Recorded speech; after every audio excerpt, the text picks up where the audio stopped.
Okay, so ito na yung tanong mo, Easy English Talk. Kung paano gamitin tong universal coin slot dito sa timer na to.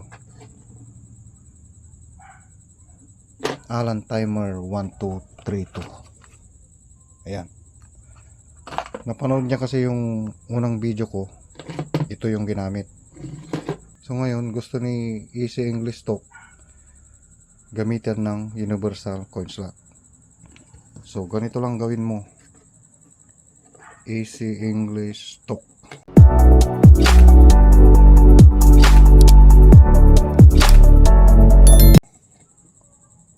Ayan. So dito sa universal coin slot, sa may connector may nakasulat dyan. Ayan. Kasi ilaw mga lods. Ayan, DC 12 volts coin ground. So yan lang gamitin natin, yung tatlo na yan. 12 volts coin saka ground. Ayan, yung tatlo na to. Tapos dito naman sa timer, so ito yung connector ng coin slot. Pag binaliktad natin yan, may nakasulat din dyan.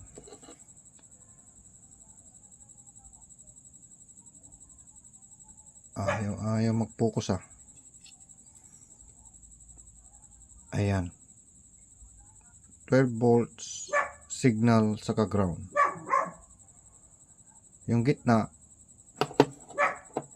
nito, yun yung connect natin sa coin. Tapos yung 12 volts dito sa red. 12 volts din. 12 volts din yan. Kulay red. Tapos yung ground. Yung ground. May nakasulat din dito. Ground din. Yan. Basta yung coin, i-connect natin sa itong letter S. So signal yan. Pulse. Yan, yun yung coin. Pag hinulugan ng barya,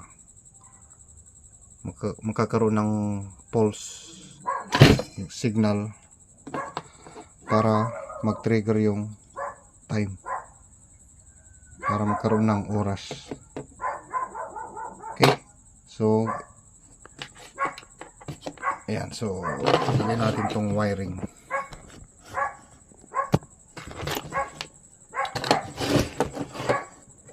Yung wiring nya. So dito yan.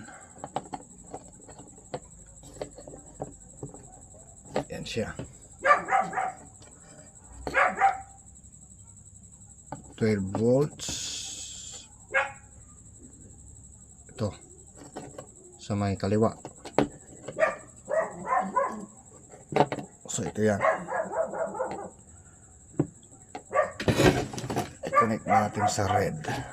Hindi nyo ata kita mga lods. Red.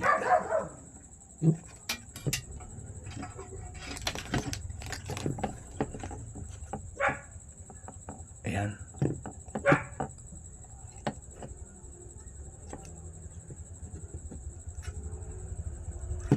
Tapos balutan ng electrical tape. Yan, balutan natin mga lods para hindi magkadikit-dikit.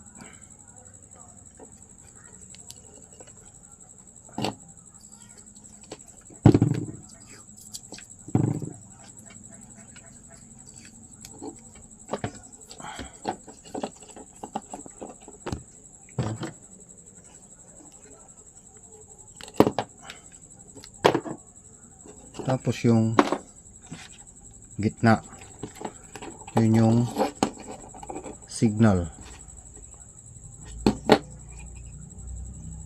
Dito naman sa universal coin slot, yun yung coin, kulay puti.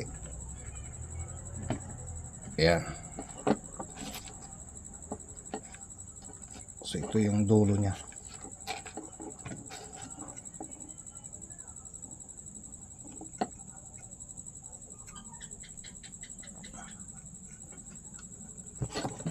Ayan. Balutan uli.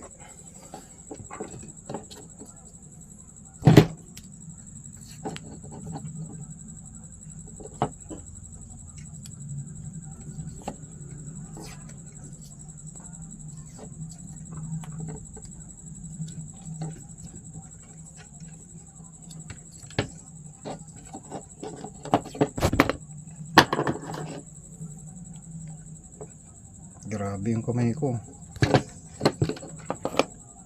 Ayan, paso ng welding yan mga lods.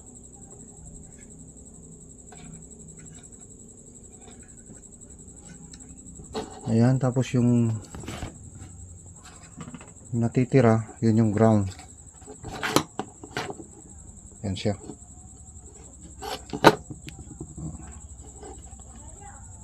Ayan yung ground din dito sa universal coin slot.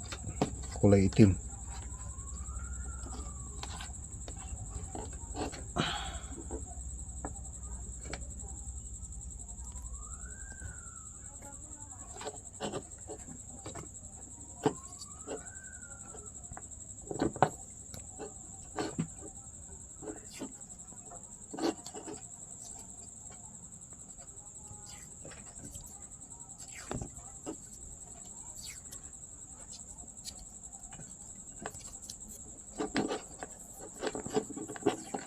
Yan.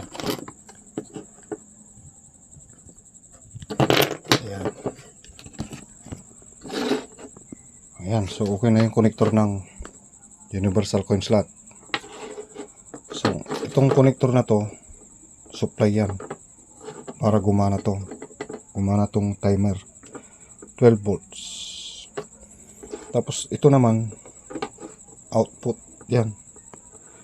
DC out. Ayan. Supply ng relay mga lods. Ito. Okay. So, testing natin. Connect na natin tong supply. 12 volts. Dito yan. Tapos, connector ng universal coin slot. Yung ginawa natin. So, dito yan. Yan. Tapos yung supply ng relay. So gagamitin yung relay mga lods. Yung heavy duty na relay. Pag mataas na wattage yung paggagamitan. Halimbawa motor. For video tutorial lang naman to. Tsaka wala akong heavy duty na relay. Kaya ito lang muna ang gagamitin ko.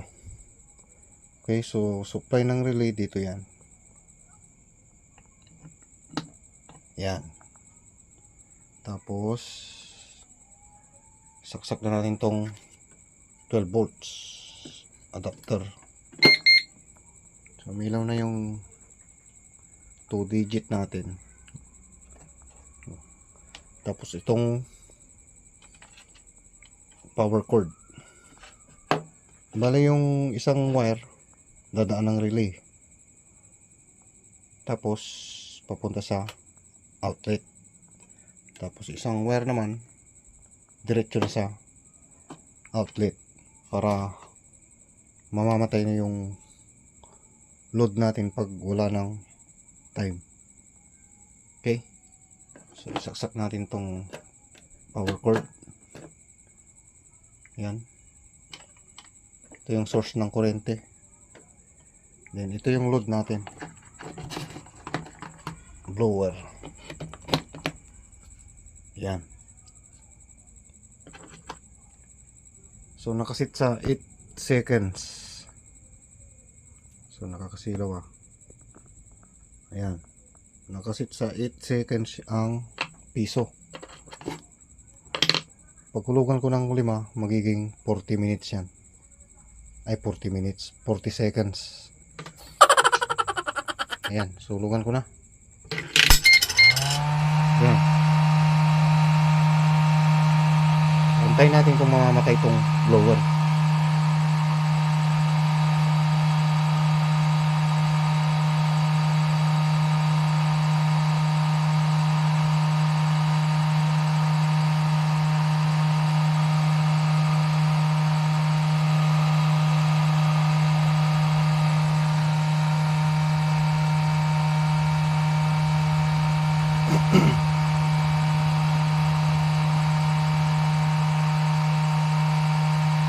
Yan, so malapit na. 3, 2, 1, 0. Ayan, so namatay. Ayan, so ulitin natin. Piso. 8 seconds.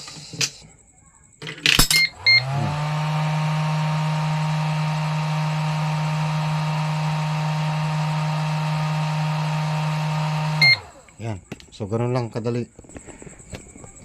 Easy English Talk. Okay, so hanggang dito na lang muna mga lods. Maraming salamat sa panonood.